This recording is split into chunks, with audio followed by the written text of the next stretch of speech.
The space around New Eden Prime looked like a junkyard. Broken pieces of metal floated everywhere. Some pieces were small, like nuts and bolts. Others were huge chunks of what used to be powerful warships. The debris field stretched for thousands of miles in every direction. Admiral Corrin stood on the bridge of her flagship, the Dark Wind. She was tall and thin, with gray skin and 4 arms. Her species, the Zephyrians, had been conquering planets for over 1,000 years. They were good at it. Today had been no different. Through the large window in front of her, she could see the planet below. New Eden Prime was mostly green and brown, covered with farms and small towns. It wasn't much to look at. No big cities, no fancy technology, no rare metals or exotic gases. Just dirt and crops and simple people trying to make a living. But New Eden Prime sat right in the middle of the most important shipping lane in this part of the galaxy. Every ship that wanted to travel between the core worlds and the outer colonies had to pass through this system. Control this planet and you control the flow of trade, supplies, and information across half the galaxy. That's why the humans had fought so hard to keep it. That's why Corrin's fleet had come to take it. The battle had lasted 3 days. The humans had put up a good fight, she had to give them that. Their ships were smaller than hers and they had fewer of them, but they fought like wild animals. Every time her forces destroyed one human ship, 2 more would appear from behind an asteroid or up from the planet's surface. But numbers don't lie. The Zephyrian hegemony had brought 12 heavy cruisers, 30 destroyers, and over 100 fighter craft to this battle. The humans had started with maybe 20 ships total. Now they had one. Corrin watched that last ship struggling toward the planet. The Harvest Moon was a human destroyer, about half the size of her smallest cruiser. Its hull was cracked open in 3 places. Green plasma leaked from its engines like blood from a wound. The ship tumbled as it fell, completely out of control. "Status report," she said to her tactical officer. Lieutenant Voss, a young Zephyrian with bright yellow markings on his arms, checked his screens. "The human vessel has lost main power. No weapons, no shields, no communications. It's going to crash in the northern farming region. Survivors? Unknown, Admiral. But even if some of the crew lives through the crash, they won't last long. The ship's life support is failing." Corrin nodded. She had fought humans before, in the war for the Centauri system and again during the rebellion on Kepler Prime. They were tough, she'd admit that. Tougher than most species. But tough didn't matter when you were outnumbered 12-1.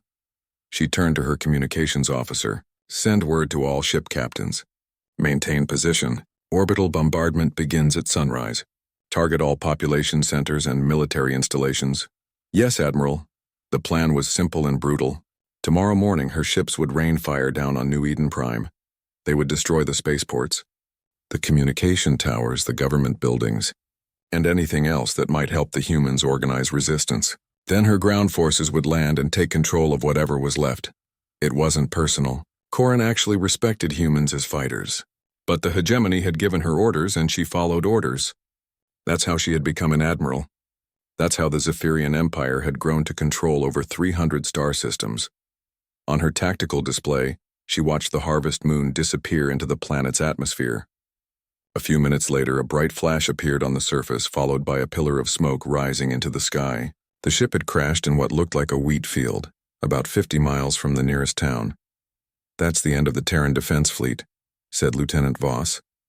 "Yes," Corrin agreed. "It is." She felt a moment of sadness. Not for the humans. They had chosen to fight, and fighting had consequences. But for the waste of it all.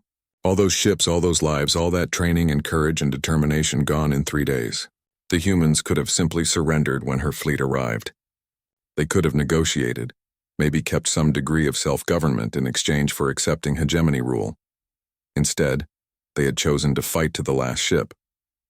It was stupid and pointless and completely human. On the planet's surface, she could see small lights moving around the crash site. Rescue vehicles, probably. The local humans trying to save whoever might have survived the crash. It was another typically human thing to do. Risk their own lives to save others even when the cause was already lost. "Shall we target the crash site, Admiral?" asked Voss. Corrin thought about it. A few human survivors wouldn't change anything. Let them live another few hours. Tomorrow, when the bombardment began, it wouldn't matter anyway. "No," she said. "Save our ammunition for the real targets." She walked to her command chair and sat down. Around her, the bridge crew continued their work, checking systems, monitoring communications, preparing for the next phase of the operation. They were professionals, all of them. They did their jobs well, but Corin found herself thinking about the humans again. In all her years of military service, she had never fought anyone quite like them. Other species surrendered when defeat was obvious. They negotiated. They compromised. They found ways to survive under new management. Humans just kept fighting, even when they knew they couldn't win, even when surrender would save lives, even when fighting meant certain death. It was as if something in their nature simply refused to quit. She remembered a conversation she'd had with a human prisoner after the battle for Rigel Station. The man had been a ship's engineer, captured when his vessel was boarded. She had asked him why humans always fought so hard, even in hopeless situations. Because someone has to, he had said. If we don't fight for our homes, who will? At the time, she had thought it was a stupid answer. Homes could be rebuilt. Lives could not be replaced. But now, watching the lights move around the crash site below, she wondered if maybe there was something she didn't understand about the way humans thought. No matter. Tomorrow would end it. The hegemony would add another star system to its collection, and the humans of New Eden Prime would learn to live under new management. Those who survived anyway. "Admiral," said the communications officer, "we're receiving surrender requests from several of the smaller towns on the planet's surface." "Standard response," Corin said. "Unconditional surrender, to be followed by occupation and military governance. Any town that cooperates will be spared during the bombardment." "Yes, Admiral." The bridge fell quiet again. Outside, the debris from the battle continued to drift slowly through space. Somewhere among those twisted pieces of metal were the bodies of brave human crews who had died fighting for their world. Tomorrow there would be more bodies on the planet's surface. Corin had seen it all before on dozens of worlds. The pattern never changed. Resistance, battle, defeat, occupation. Some species adapted quickly to hegemony rule. Others took longer. But they all adapted eventually, or they disappeared. She looked down at the planet one more time. In 12 hours, the bombardment would begin. By sunset tomorrow, New Eden Prime would belong to the Zephyrian hegemony. The battle was over. Now came the conquest. Thomas Hendricks was elbow-deep in his atmospheric processor when the sky started falling. The 67-year-old farmer didn't look up at first. He'd heard explosions before, 3 days' worth of them actually, as the space battle raged overhead. But Tom had tomatoes to worry about, and his prize plants weren't going to water themselves just because there was a war going on. The atmospheric processor was acting up again. It was supposed to filter out the smoke and ash that kept drifting down from the orbital battle, but the intake valve was clogged. Tom had built the whole system himself, using parts from 6 different machines and a lot of creative thinking. It worked most of the time, which was good enough for farm equipment. The screaming sound got louder. Tom finally looked up from his work and saw something big and dark shooting across the sky, trailing fire and smoke. It was heading straight for Peterson's wheat field, about half a mile down the road. "Well, that ain't good," he muttered. The ship, because that's what it obviously was, hit the ground with a sound like thunder. The impact shook Tom's farmhouse and rattled every tool in his workshop. A pillar of fire rose into the sky, followed by thick black smoke. Tom wiped his hands on his coveralls and picked up his toolbox. The metal box was old and dented, painted blue about 20 years ago. It held everything he needed to fix just about anything. Screwdrivers, pliers, wire cutters, electrical tape, and his grandfather's adjustable spanner. That spanner had fixed more broken things than Tom could count. He climbed into his truck and drove toward the crash site. The road was already busy with other vehicles, emergency responders, curious neighbors, and a few military vehicles that had somehow survived the battle. Everyone was heading toward the column of smoke rising from Peterson's field. By the time Tom arrived, the scene was chaos. The crashed ship was huge, at least 200 feet long, and it had carved a trench through the wheat almost a quarter-mile deep. The hull was cracked open like an egg and small fires burned everywhere. Emergency crews were setting up equipment, trying to figure out how to get inside. Tom parked his truck and walked over to where a group of rescue workers were arguing with a young woman in a military uniform. "I'm telling you, there are survivors in there," the woman was saying. She had lieutenant's bars on her collar and a bandage wrapped around her head. "I can hear them on the emergency channel." "Ma'am, we understand," replied the fire chief, a big man named Roberts that Tom had known for 15 years. "But we can't cut through military-grade hull plating with our equipment. We've called for heavy machinery, but it's going to take hours." "They don't have hours," the lieutenant said. "The life support systems are failing." Tom listened to this conversation while he studied the wreck. The ship was definitely military, all angles and armor plating. But the basic design wasn't that different from the cargo haulers he'd worked on during his younger days, back when he'd made his living as a mechanic instead of a farmer.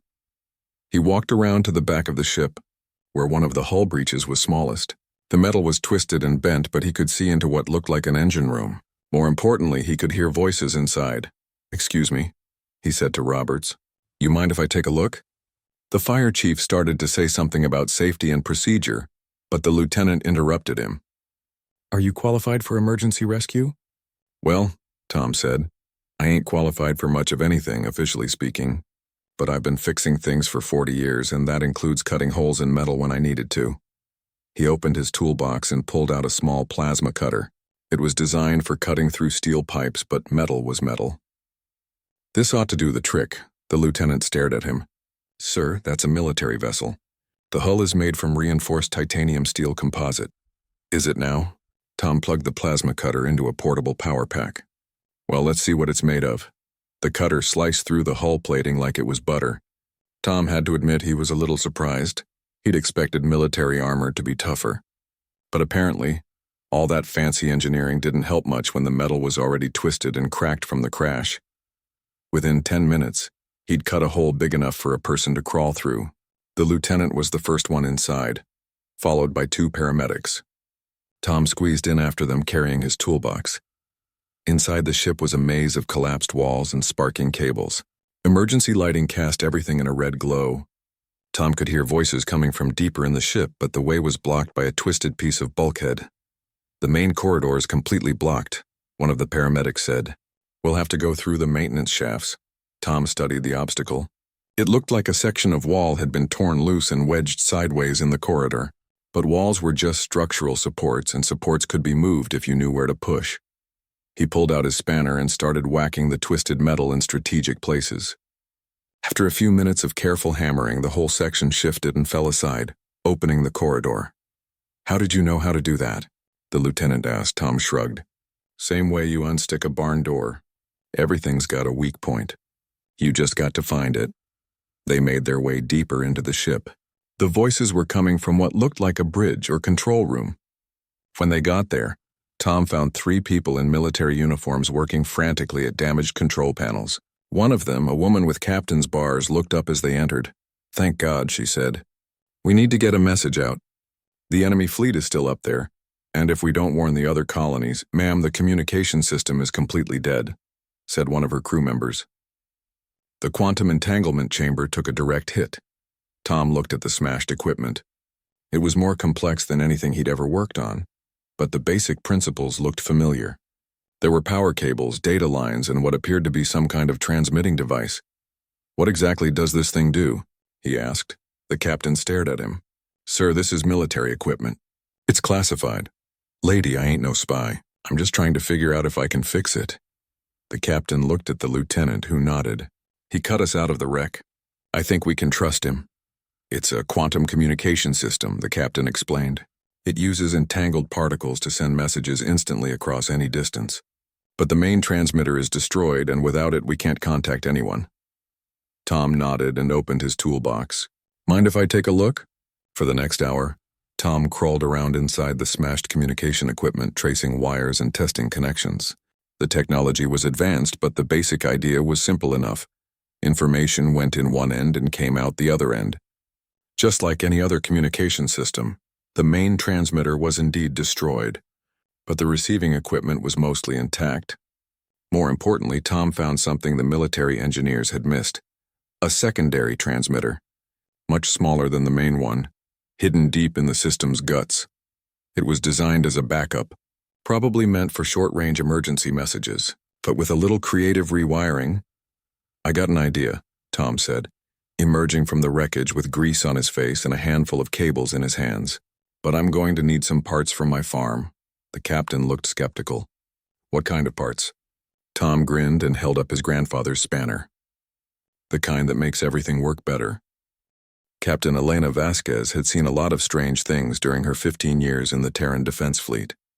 She'd fought pirates near Proxima Centauri, survived a reactor breach in the Vega system, and once watched an entire enemy fleet disappear into a black hole. But she'd never seen an old farmer turn a destroyed military communication system into a working transmitter using nothing but farm equipment and determination. Tom Hendricks had been working for 3 hours now. His truck had made 4 trips back and forth to his farm, each time returning with another load of seemingly random equipment. There was a transmitter from his grain elevator's communication system, control circuits from his automated irrigation network, signal boosters from his weather monitoring station, and about 50 feet of cable that looked like it belonged on a tractor. "I still don't understand how this is supposed to work," said Ensign Martinez, the ship's communication officer. He was 23 years old and had graduated at the top of his class from the Naval Academy. Right now he was watching a farmer wire together equipment that should have been completely incompatible. Tom looked up from his work.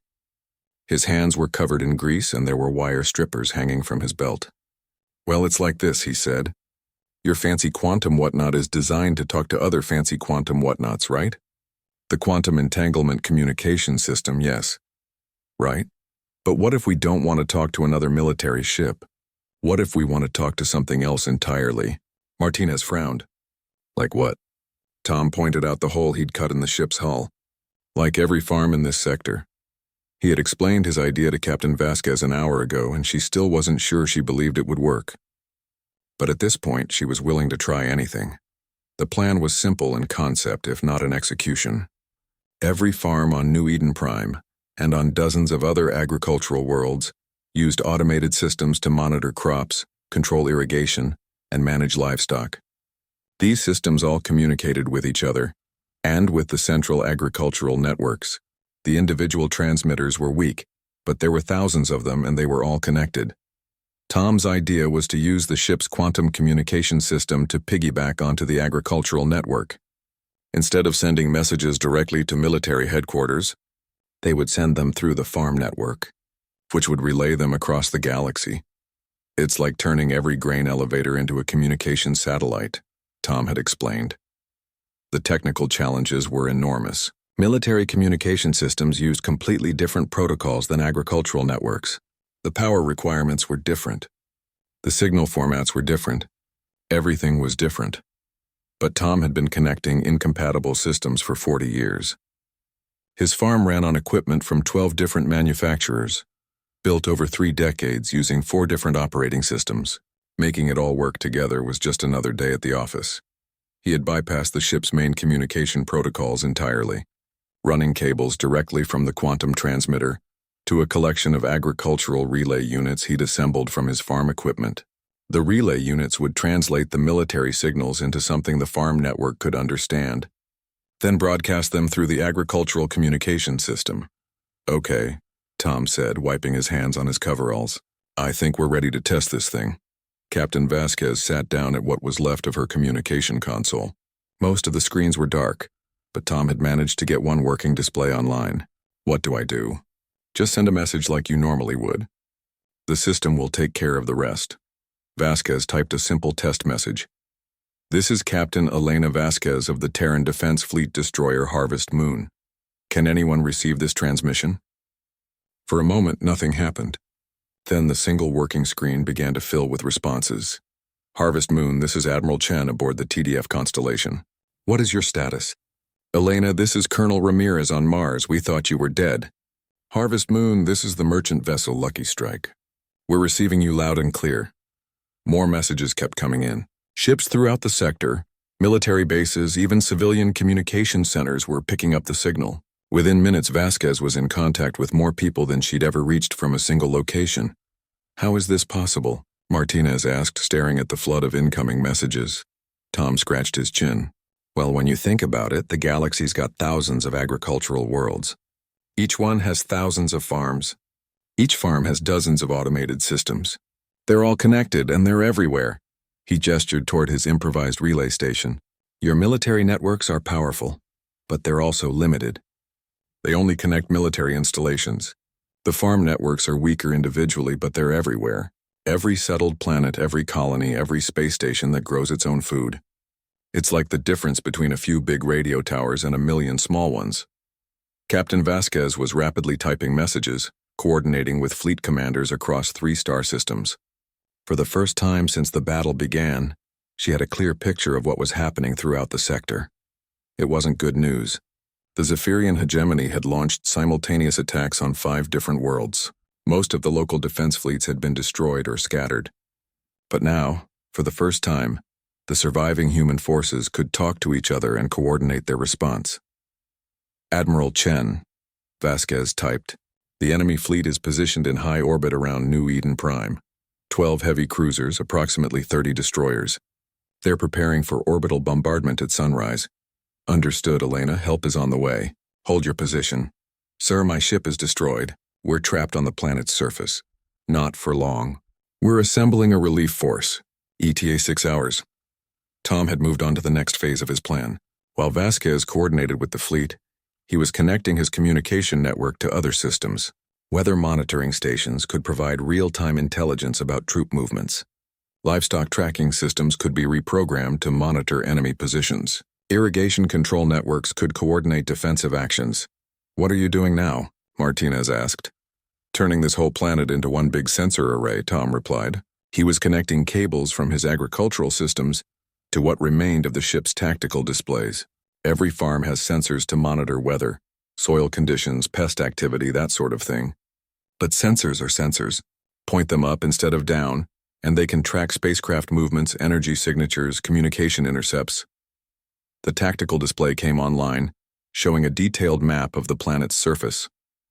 But instead of just showing terrain and settlements, it was also displaying information about the Zephyrian fleet overhead, their exact positions, energy output, communication frequencies, and movement patterns. My God, whispered Captain Vasquez. This is better intelligence than we ever had from our own surveillance systems. Tom nodded. When you've got thousands of sensors scattered across an entire planet, you can see everything that's happening above you. The enemy probably doesn't even realize they're being watched.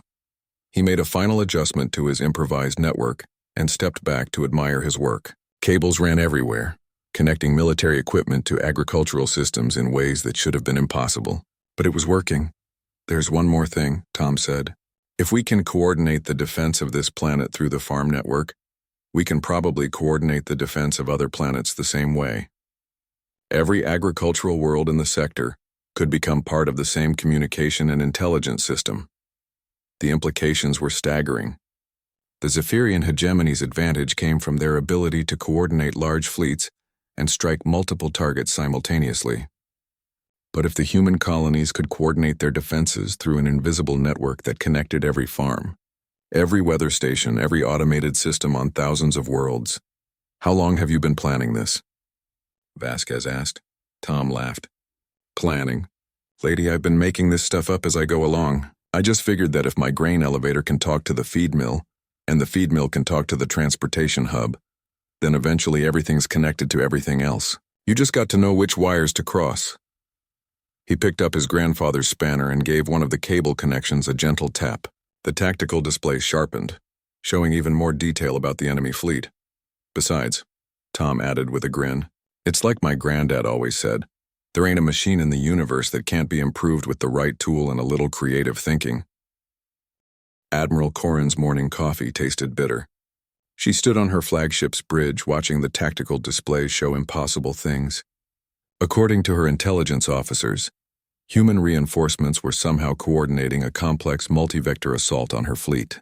The problem was the coordination signals were coming from everywhere and nowhere at once. Explain this to me again, she said to Commander Thex, her chief intelligence officer. Thex was young for his position, but he was thorough and rarely made mistakes.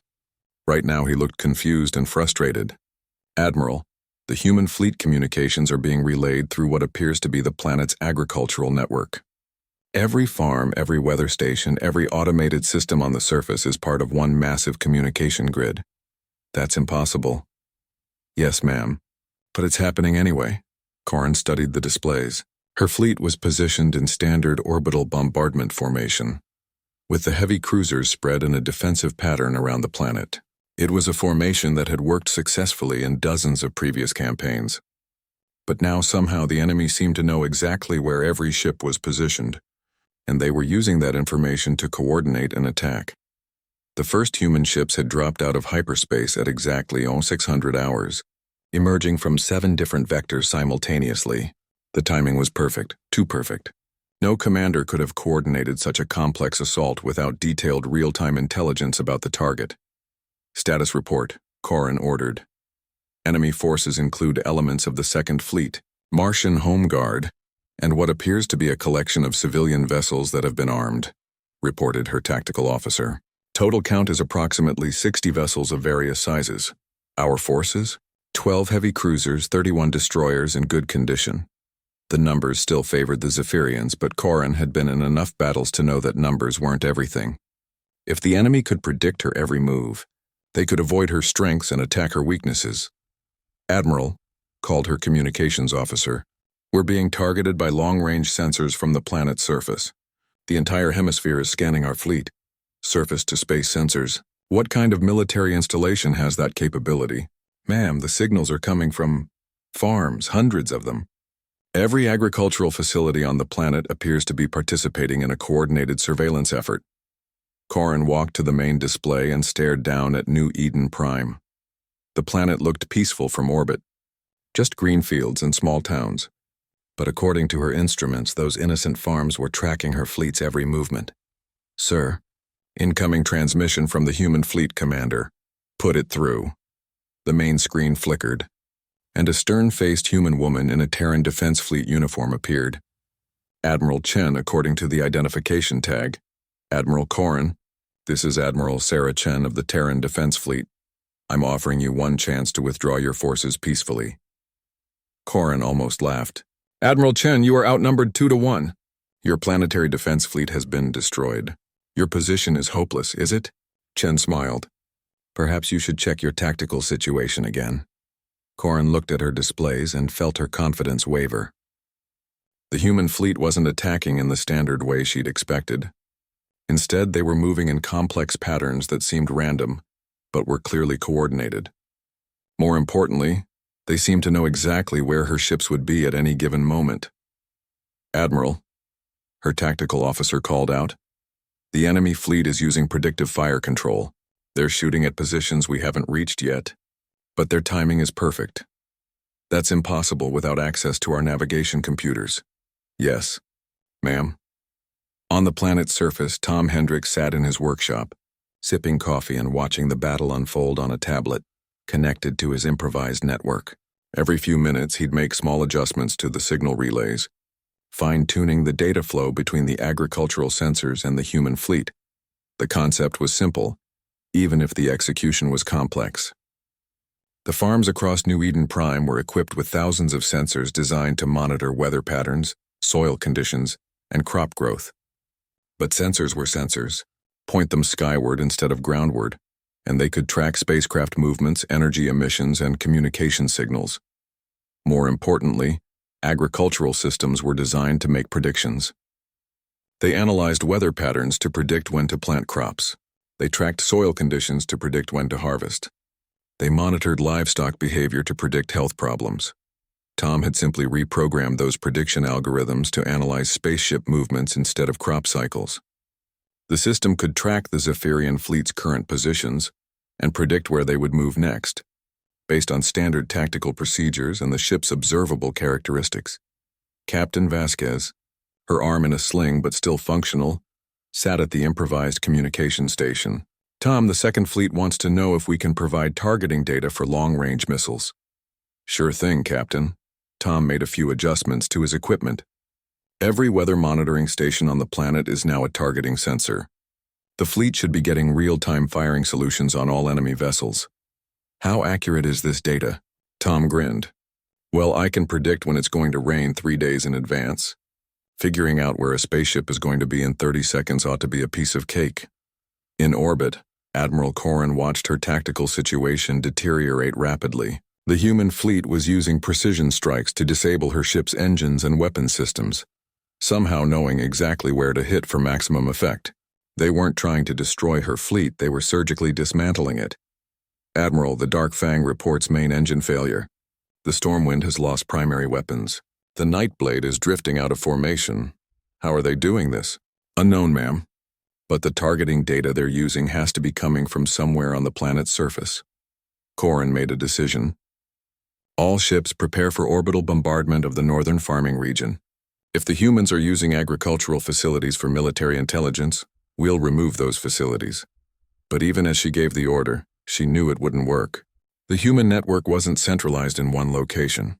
It was distributed across the entire planet, using thousands of individual farms and facilities. She would have to destroy every agricultural installation on New Eden Prime to eliminate the threat, and that would defeat the purpose of capturing the planet. On the surface, Tom's tablet chimed with an alert. "Looks like they figured out what we're doing," he said. "Enemy fleet is preparing to target agricultural facilities." Captain Vasquez looked worried. "Can they stop your network?" "Not likely. Even if they blow up my farm, there's still thousands of others doing the same thing. And it's not just this planet either." He had been busy during the night, using the agricultural communication network to contact farms on other worlds throughout the sector. Every agricultural colony, every farming community, every settlement that grew its own food was now part of the same intelligence network. "I've got weather stations on 43 different planets feeding information to our fleet," Tom explained. "Agricultural systems on mining colonies, food production facilities on space stations, even the hydroponics gardens on passenger ships. They're all connected now." The implications were staggering. The Zephyrian hegemony had built their strategy around controlling key military installations and communication hubs, but they had never considered the possibility that the seemingly innocent agricultural infrastructure could be turned into a military asset. "Tom," Vasquez said, "do you realize what you've done?" He scratched his head with his grandfather's spanner. "Fixed a communication system? You've turned every farm in human space into a military intelligence station. You've created a sensor network that spans dozens of star systems. You've made it impossible for any enemy fleet to move without being detected and tracked." Tom considered this. "Well, when you put it that way, I guess it does sound pretty impressive. But really, all I did was connect some wires and cross some signals. The hard work was done by all those folks who built the farming equipment in the first place." In orbit, Admiral Corrin received reports that human reinforcements were continuing to arrive from multiple star systems. More importantly, every new fleet that arrived seemed to have perfect intelligence about her force's positions and capabilities. "Admiral," her communications officer reported, "we're receiving surrender requests from our own ships. The Stormwind requests permission to abandon ship. The Darkfang reports catastrophic system failures." Corrin looked at her tactical display one more time. Half her fleet was disabled or retreating. The human forces now outnumbered hers, and they showed no signs of stopping their coordinated assault. She had been outfought, outmaneuvered, and outthought by a collection of farmers using agricultural equipment. "All ships," she said quietly, "prepare to surrender." 6 months later, Tom Hendricks was still trying to get his tomatoes to grow properly. The media attention hadn't helped. Every few days, another reporter showed up at his farm, wanting to interview the man who had revolutionized galactic warfare with agricultural equipment. The military brass kept sending officials who wanted to study his improvised communication network. Agricultural equipment companies offered him consulting contracts worth more money than he'd seen in his entire life. Tom politely declined them all. His tomatoes were behind schedule, and harvest season was coming whether the galaxy wanted to interview him or not. He was working on his atmospheric processor again, the same one that had been acting up on the day the harvest moon crashed when a familiar voice called his name. "Mr. Hendricks?" Tom looked up to see Captain Vasquez walking across his yard. She was out of uniform, wearing civilian clothes, but she still carried herself like a military officer. Her arm had healed completely, though she favored it slightly when she walked. "Captain," Tom said, wiping his hands on his coveralls. "Good to see you. How's that new ship working out?" Vasquez had been promoted after the Battle of New Eden Prime and given command of a brand new destroyer, the Second Harvest. According to the news reports Tom had seen, she was now part of a special task force that was implementing something called the Hendricks Protocol throughout the Terran Defense Fleet. "The ship is fine," she said, "but I'm not here on official business. I wanted to thank you personally for what you did." Tom shrugged. Just fixed what was broken, Captain. Anyone would have done the same. No, they wouldn't have. Do you have any idea what you accomplished? Tom had some idea. The battle had been written about in military journals throughout human space. The Zephyrian hegemony's reputation for invincibility had been shattered. Other alien empires were reconsidering their expansion plans, knowing that human space was now defended by an invisible network that could coordinate resistance across hundreds of star systems. But what impressed Tom most was much simpler.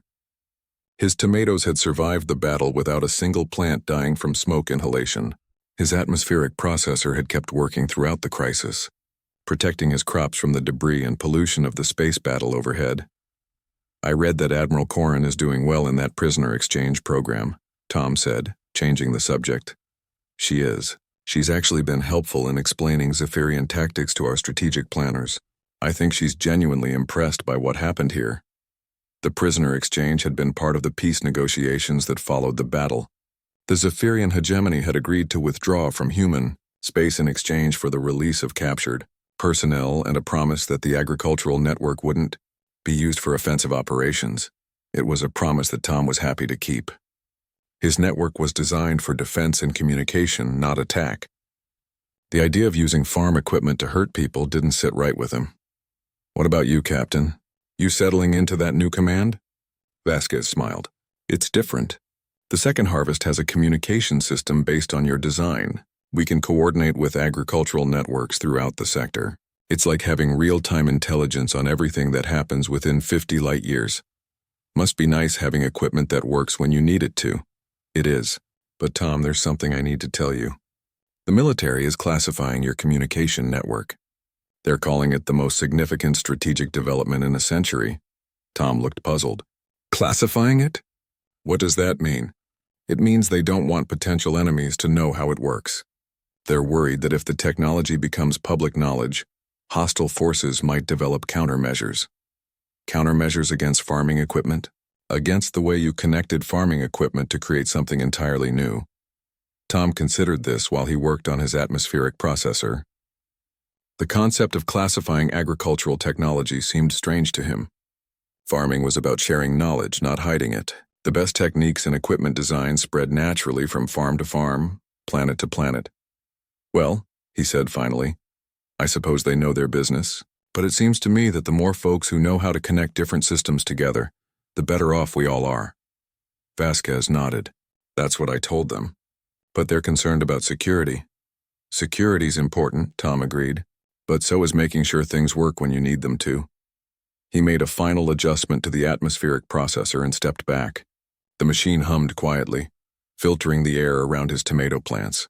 It was a simple piece of equipment, built from spare parts and held together with creative engineering. But it worked, and that's what mattered. You know what the real secret is? Tom asked. What's that? It's not about the fancy technology or the complicated connections. It's about understanding that everything's connected to everything else one way or another. My grandfather taught me that when I was 10 years old working on his tractor. Tom picked up his grandfather's spanner and held it up to catch the sunlight. The tool was old and worn, but it was still perfectly balanced, still capable of fixing just about anything. This spanner has fixed water pumps, engine blocks, communication systems, and quantum entanglement chambers. Not because it's special, but because the person using it understood what needed fixing and knew how to make the right connections. And now? Tom put the spanner back in his toolbox and closed the lid. Now I've got tomatoes to tend to. The galaxy can take care of itself for a while. Vasquez laughed. The galaxy owes you a debt it can never repay. The galaxy doesn't owe me anything, Captain. I just did what needed doing. As Vasquez walked back to her transport, Tom returned to his work. His plants were growing well despite all the excitement. The atmospheric processor was working perfectly. The communication network he'd built was quietly helping to keep the peace across dozens of star systems. But Tom's focus was on simpler things. Soil composition, water levels, and the subtle signs that told him when his tomatoes would be ready for harvest. The news report said that his improvised network had changed the course of galactic history. Military analysts called it a revolution in strategic thinking. Political scientists wrote papers about the implications of distributed intelligence systems. Tom called it Tuesday. In his workshop, Surrounded by the tools and equipment that had served him for 40 years, he worked on his next project, a new irrigation controller that would optimize water distribution across his entire farm. The design was based on the same principles he'd used to connect the quantum communication system to the agricultural network. Understanding how different systems could work together, finding the connections that others missed, and making it all function with whatever parts were available.